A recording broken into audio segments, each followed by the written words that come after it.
They went inside after finishing my food, which they were supposed to share with me, leaving only Felix and me outside.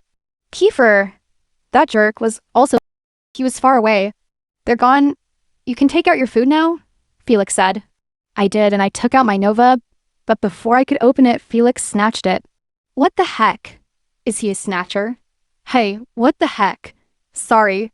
It's my favorite, Felix said as he walked away while eating. I was alone. No one would take the food I would take out. Hee. Finally, I took out my cheapie. But the heck?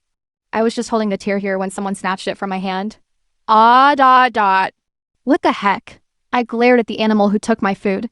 Kiefer, what the heck? Don't you know how to ask? If you're hungry, buy your own. He glared at me too. We can't buy anything. He said, almost whispering. What? He ignored me. He just went inside the room while eating my chacharia. So annoying. I returned the table and chair I took to their original positions. I also fixed myself. When I went inside, it was like a flood of paper balls.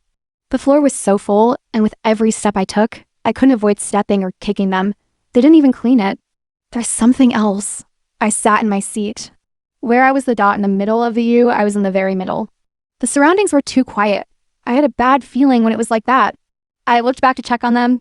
Thank goodness there was no miracle behind me. Felix and Kiefer were just eating the chacharia I bought.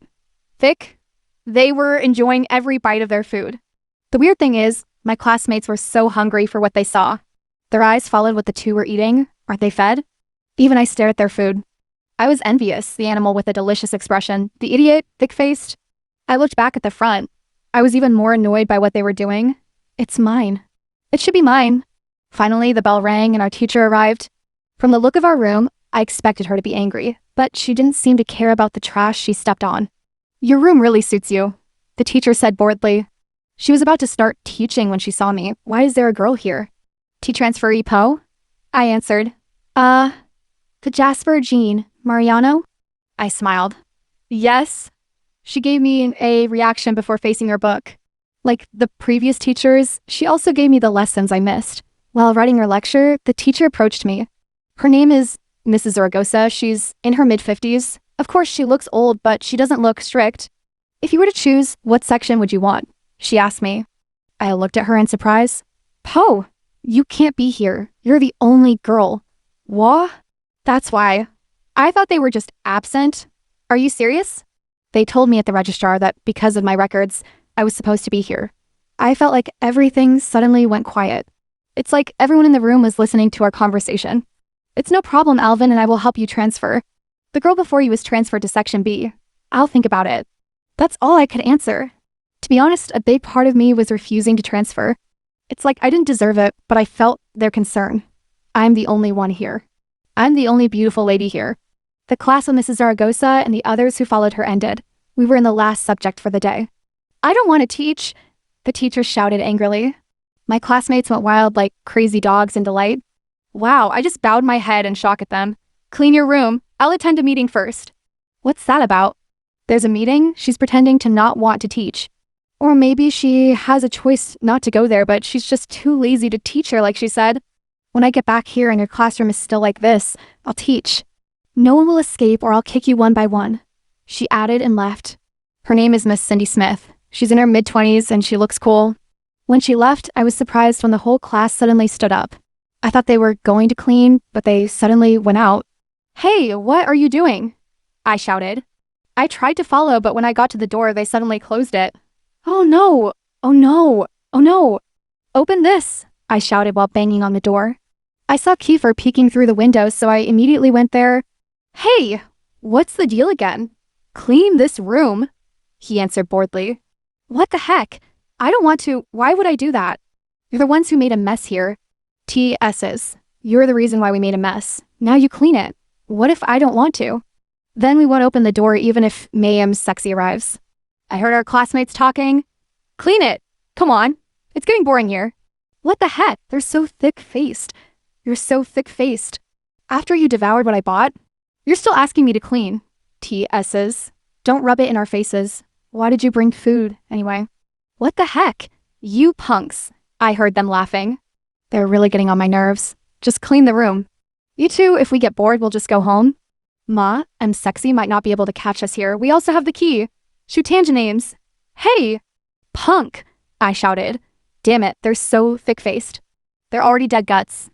They're also thick-faced. What else could I do? I'll clean this damn room. I was looking around with my arms crossed. It's just an ordinary room like the others, except for the pile of plywood, iron, and cardboard in the back. There's also a cabinet, and it looks like they put the brooms there. I went there and opened it, but it's like the cabinet hasn't been opened for 10 years. Dust greeted me, and I almost choked because of it. What the heck is this? I looked for the brooms and dustpan that looked like they were inherited from the ancestors of this school because of their age. I was lucky that there was a roll of garbage bag. To be honest, the ceiling is high and the windows are dusty, but I only planned to clean the trash on the floor. Did they get a maid? They're so lucky. They could have the school facilitator clean it. Why don't they want to have it cleaned? I quickly swept the floor. I stuffed the trash tightly into the garbage bag. While sweeping, I accidentally bumped into the pile of cardboard stacked in the back near Kiefer's seat. Oh no! The cardboard fell to the floor. Thick dust flew in the air and revealed a rice cooker. I removed the cardboard to get a better look. The rice cooker was still in its box and it looked new. I only noticed then it was placed on the shoe shelves, like a locker but without a door. Each box or space had a name. I saw Kiefer's name, Mark Kiefer Watson. I looked at the others. I also saw Felix's, John Felix Collins, but there was one that caught my attention more than anything, next to Kiefer's name. There was a heart sticker on the divider of the space, and next to Kiefer's space was another space with a girl's name, Ella Diane Hyon. Is this the one May was talking about earlier who was before me and they transferred to the other section? I heard them banging on the door and asking if I was done. Not yet. I shouted at them. I put back the stacked and leaning boxes. I also decided to peek at the others, the ones covered with iron and plywood. They have an electric frying pan, the kind used in Korea. They also have a water dispenser. They also have small pots. Just a kitchen. Speaking of kitchen, they have a small sink. They even have a Joy bottle that's empty. What is this? Are they camping here? I put back the things I was looking at. This section is different. There are so many things.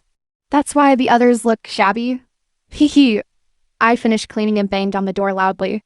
I'm done. The door opened immediately and the shameless ones entered, but Kiefer stopped in front of me. Where's the part you cleaned? It's the trash you made. I cleaned it. I said, pointing to the floor.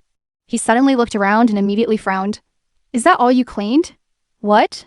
Did you get a maid? I don't want to clean that. His eyebrows furrowed in annoyance. Don't shout at me. I want to shout at you. One more time. I'll shut your mouth. One more time, I'll shut your mouth.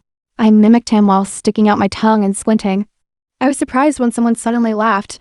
The whole class was watching us.